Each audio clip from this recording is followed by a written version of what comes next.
Conexiones artificiales les da la bienvenida. Vamos a adentrarnos en un texto sumamente intrigante y francamente bastante inusual. Un documento muy denso. Así es. Se titula Mortis Dossier Anatomia Entitatis Impossibilis.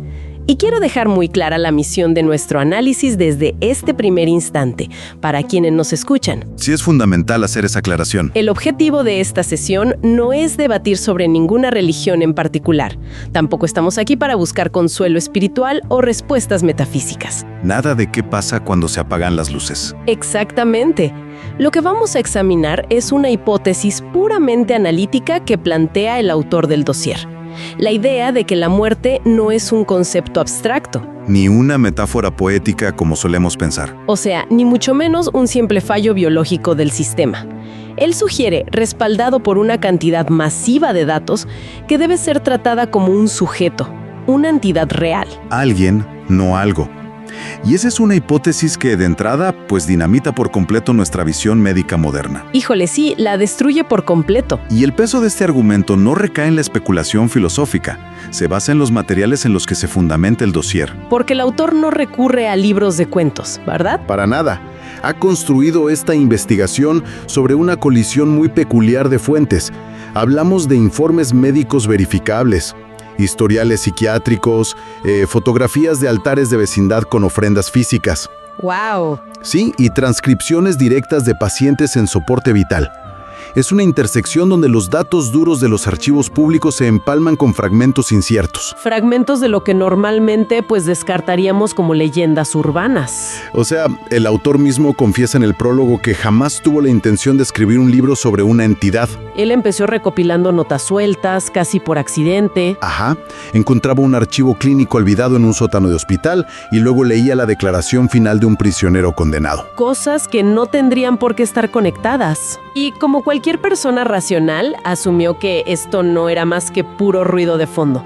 El cuerpo falla, el cerebro entra en crisis por la falta de oxígeno y ya. Las neuronas disparan señales erráticas. Exacto. Y la gente, naturalmente, imagina cosas en sus últimos momentos. Fin del misterio, no. Pero el problema metodológico para el autor surgió cuando ese supuesto ruido de fondo empezó a mostrar una estructura matemática. Y eso es lo que te vuela la cabeza. Totalmente. Al organizar miles de estos documentos provenientes de siglos distintos y de países con idiomas que jamás tuvieron contacto entre sí, notó algo raro. Que las alucinaciones no eran para nada aleatorias. Exactamente. Médicamente, una alucinación producida por estrés extremo suele basarse en el bagaje cultural. Ya sabes, los recuerdos personales de quien la padece. Claro, un pescador en Noruega no debería alucinar lo mismo que un agricultor en el Japón feudal.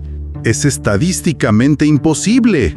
Y ahí es donde el dossier da un giro escalofriante, porque las descripciones que el autor encuentra coinciden punto por punto. O sea, los pacientes describen una silueta envuelta en tela, siempre con los mismos dobleces y sombras. Un esqueleto que parece incompleto, como si le faltaran piezas en la oscuridad. Una mano que se ofrece inmóvil en el umbral de una puerta. Y bueno, lo más inquietante de todo, una voz. Una voz que jamás pronuncia su propio nombre. Pero que siempre sabe, invariablemente y con una precisión de relojero, cuánto tiempo exacto le queda al paciente. Ese nivel de especificidad táctica es lo que transformó el proyecto de una simple curiosidad antropológica a un intento serio de documentar esto. De documentar la anatomía de una imposibilidad, básicamente. Sí. Los gestos, las frases y la manera particular de aparecer y desaparecer de esta figura se mantienen idénticos, a pesar de estar separados por océanos de distancia. Y por cientos de años de historia humana. Lo fascinante aquí es cómo el autor organiza estas huellas genéticas. Lo hace dividiendo su evidencia de una manera muy clínica para no perder objetividad. Sí, para que no lo tachen de loco, supongo. Exacto. El primer grupo son los documentos 100% verificables, registros que cualquier investigador con la paciencia suficiente podría rastrear hoy mismo en un archivo. O sea, crónicas de epidemias, actas judiciales notariadas, bases de datos de triaje hospitalario. Así es. Luego, agrupa lo que llama fragmentos de origen incierto, que son estas páginas arrancadas de diarios, copias de transcripciones de mala calidad. Notas al margen escritas a mano en legajos coloniales, ¿no? Donde el autor original prefirió omitir su firma por miedo. Pero la clave de todo el texto, o sea, si no me equivoco y corrígeme, Está en el tercer grupo, lo que él denomina las costuras. Las costuras, sí, es el concepto central. Esas interpolaciones extrañas donde el dato clínico frío se fusiona indisolublemente con el mito. Y el autor es muy honesto al advertir que no siempre va a señalar qué es qué. Y lo hace con un propósito epistemológico muy claro. Argumenta que la entidad misma existe, respira y opera precisamente en esa zona de ambigüedad. En las sombras, digamos. Si la muerte fuera un simple evento biológico, se manifestaría a plena luz del día, bajo las lámparas de un quirófano. ¿Como un monitor que simplemente marca una línea plana y hace un sonido continuo? Exacto, pero como entidad, su territorio natural, el ecosistema donde acecha, es esa frontera porosa, ese espacio a medio camino entre un expediente médico oficial y una plegaria. La plegaria desesperada de un familiar en la sala de espera. Aquí es donde se pone realmente interesante, pero también es donde el lado escéptico de nuestra mente tiene que saltar. Es inevitable que surjan dudas. Seguramente, quienes nos acompañan en este análisis ya tienen esta objeción en la cabeza. Nuestro cerebro es una máquina hiperactiva de supervivencia. Diseñada para encontrar patrones. Exacto, incluso donde no existe absolutamente nada. Un fallo en nuestro software cerebral conocido como pareidolia. Esta condición evolutiva que nos obliga a verle cara de enojo a un enchufe de luz. O a percibir figuras amenazantes en las nubes de tormenta simplemente para mantenernos alerta ante posibles depredadores. Sí, es un mecanismo de defensa básico. Entonces la pregunta es, ¿no podría ser todo este dossier el archivo histórico más detallado del mundo sobre supersticiones organizadas y pareidolia global? Es una pregunta muy válida. O sea, le tenemos un terror visceral a lo desconocido de la muerte, así que proyectamos figuras antropomorfas en la oscuridad para darle un rostro a nuestro pánico. Si analizamos esto bajo la lupa estricta de la neurociencia y el comportamiento humano, esa objeción es el mecanismo de defensa más lógico. Es la respuesta científica por defecto, vaya. Totalmente. Lo verdaderamente revelador es que el Mortis Dossier abre un capítulo entero anticipando este escepticismo. Él sabe que lo van a cuestionar por ese lado. Y por eso el autor invita a quien lea a considerar todo el asunto como una gigantesca coincidencia cultural, si así lo prefiere, pero lanza una pregunta central para desarmar esa comodidad. ¿Cuál es esa pregunta? Si conectamos esto con el panorama más amplio, él plantea lo siguiente. Si el cerebro humano solo está proyectando miedos locales y todas las culturas la visten diferente... Con ropajes, nombres y mitos completamente distintos. Exacto. ¿Por qué siempre demuestra el mismo comportamiento táctico? Órale, esa distinción lo cambia todo, ¿eh? Claro, porque no estamos hablando de cómo se ve en una pintura.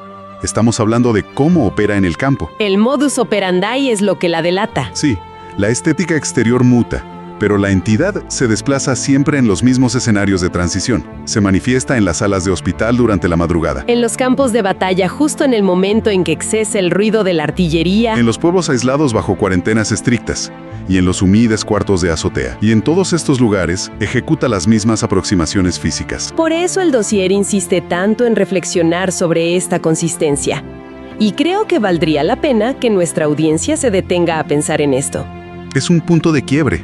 De toda esta repetición incansable de patrones a lo largo de milenios, ¿cuál es la probabilidad matemática de que un cerebro en colapso invente la misma coreografía? En lugares tan aislados, además, es una anomalía estadística que resulta perturbadora. Demasiado perturbadora. Pero si aceptamos que esta entidad opera igual en todas partes, pues surge un problema logístico gigante. Sí, el cómo lo hace. Exacto. ¿Cómo logra infiltrarse en culturas tan opuestas sin ser rechazada de inmediato? El autor insinúa que no entra por la fuerza, pateando la puerta de una sala de urgencias. No, para nada. Más bien, la humanidad le abre la puerta. Mediante una herramienta que usamos todos los días sin pensar, nuestro propio idioma. El texto afirma categóricamente que la muerte entra siempre por la puerta del lenguaje antes de cruzar el umbral del cuerpo. Esa frase, me dejó pensando muchísimo. Es que condensa una de las tesis más profundas de todo el documento. Acostumbramos pensar que las palabras son simples etiquetas pasivas. Cosas que usamos nomás para describir la realidad. Exacto. Pero el dossier propone que el lenguaje es un conducto activo.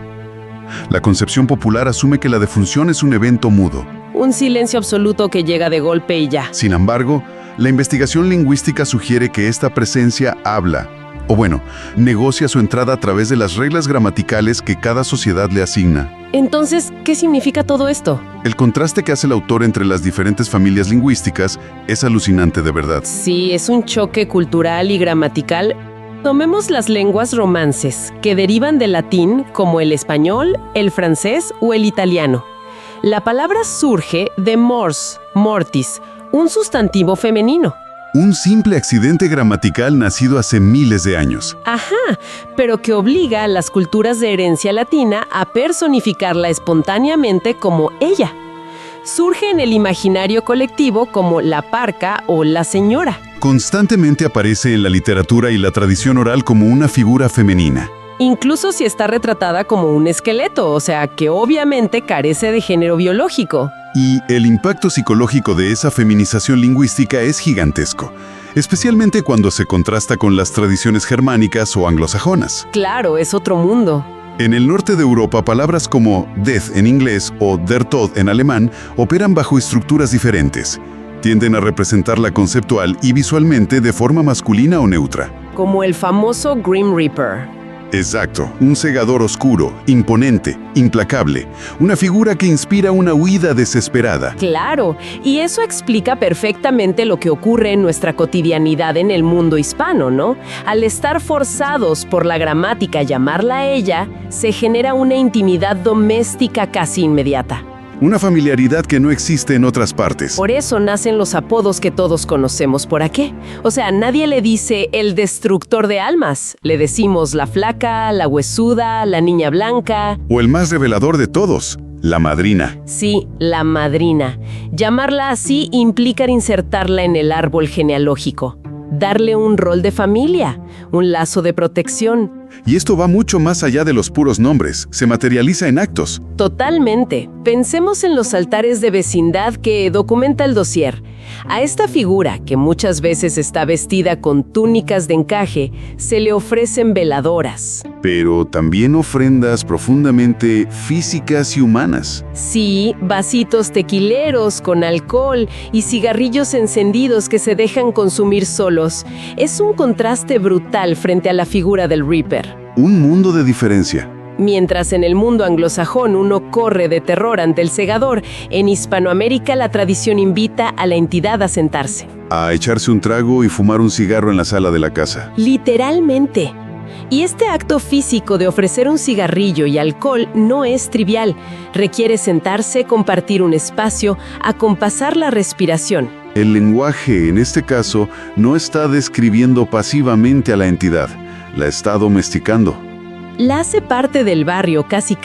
Al usar diminutivos afectuosos y tratarla como una invitada poderosa, la cultura hispana estructura un pacto de confianza, modela una negociación íntima con lo inevitable. En lugar de sufrir un pánico paralizante. Exacto.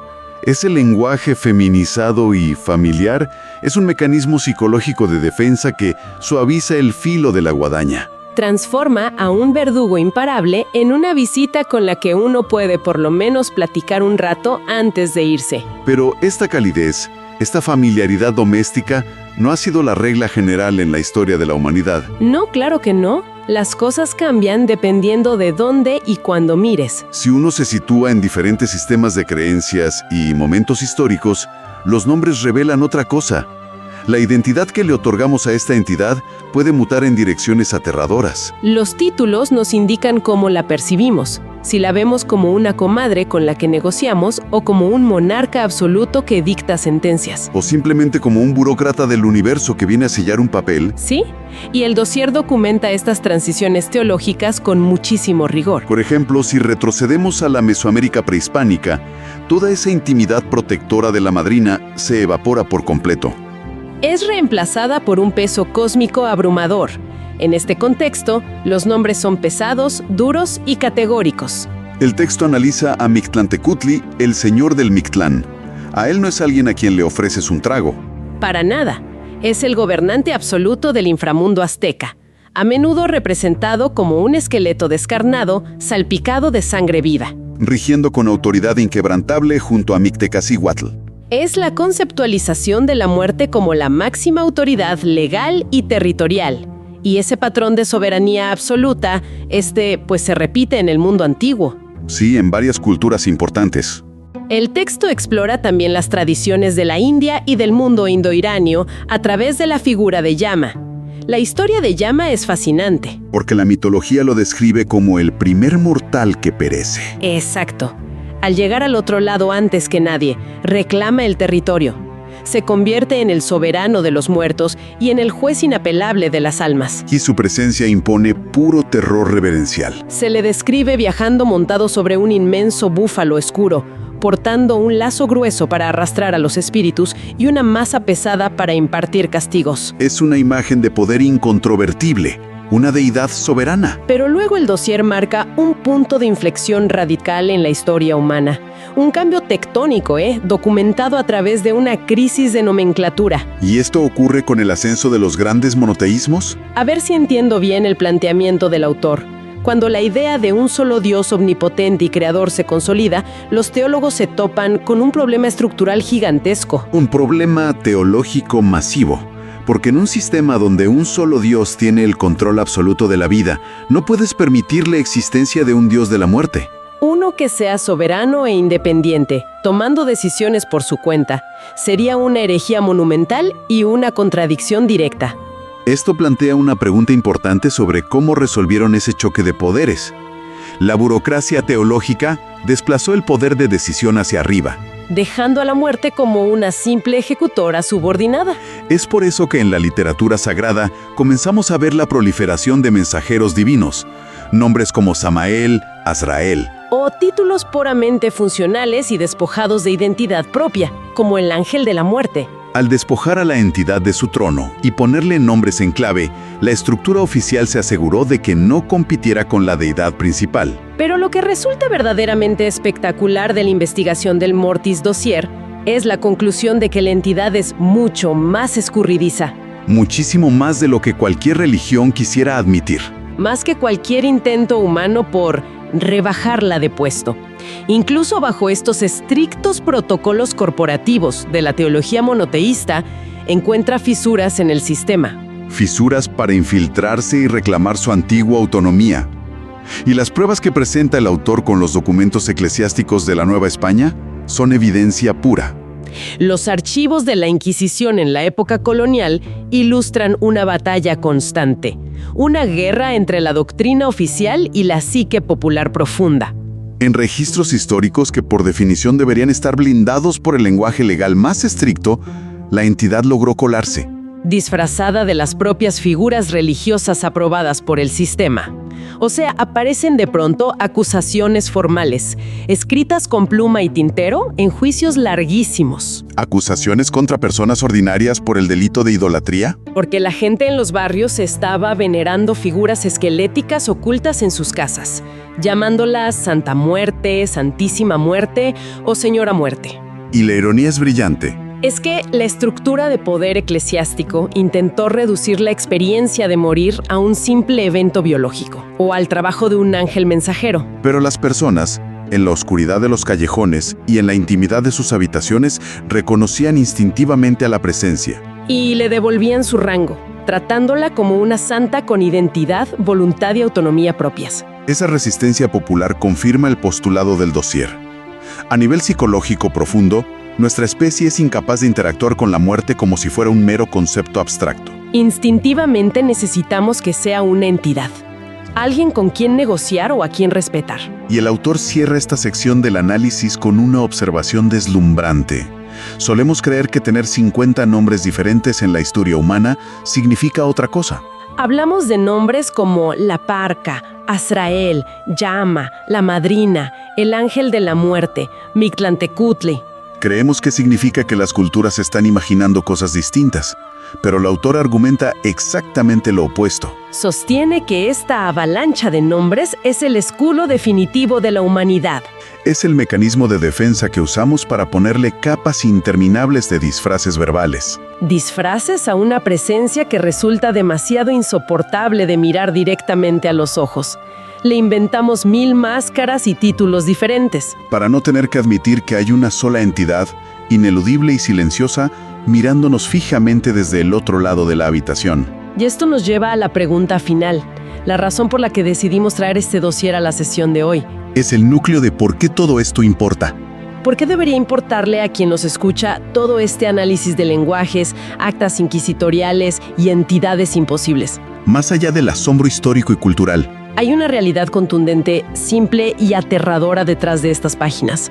Porque independientemente de nuestras creencias personales, de si se practica una religión antigua o si se abraza el ateísmo más estricto, todos, sin excepción, vamos a cruzar ese umbral eventualmente. Es la única estadística humana que jamás ha bajado del 100%. el valor fundamental de este documento es su capacidad para interrumpir la narrativa clínica contemporánea. Esa narrativa que nos da tanta falsa seguridad. La sociedad moderna asume el final de la vida biológica bajo el paradigma de una máquina que pierde potencia. Concebimos la muerte como una pantalla de computadora a la que se le desconecta la energía y simplemente se sumerge en un fondo negro, vacío y silencioso. El Mortis Dossier, respaldado por siglos de datos repetitivos e inexplicables, agrieta esa certeza esterilizada. Sugiere la posibilidad, basada en el comportamiento táctico que hemos discutido hoy, de que al final del camino no haya solamente un simple apagón biológico. Plantea que en ese último segundo hay un encuentro, que inevitablemente uno va a conocer a alguien. Que en medio de todo ese ruido de fondo médico y tecnológico, no estamos solos. Esa idea lo cambia todo. Y deja un interrogante resonando, algo que exige mucha reflexión. Si a lo largo de los siglos esta presencia se ha adaptado a los moldes, nombres y lenguajes que le imponemos para entenderla, Si alguna vez tomó la forma de un señor ensangrentado rigiendo el inframundo azteca, y si en las calles hispanas aprendió a sentarse como una madrina de encaje blanco, esperando a que se consuma un cigarrillo, pues ¿qué forma le estamos construyendo nosotros hoy en día? es una pregunta inquietante. Vivimos en una sociedad inmersa en luces LED, alertas de aplicaciones, algoritmos que predicen nuestra salud y vidas digitales respaldadas en la nube. Hospitales hiperesterilizados donde no hay espacio para lo místico. Con este nuevo lenguaje aséptico y tecnológico que usamos hoy para intentar dominar la vida, pues nos queda preguntarnos, ¿qué rostro, qué nueva y perturbadora forma le está esculpiendo nuestra modernidad a esta entidad silenciosa para cuando llegue nuestro turno de conocerla?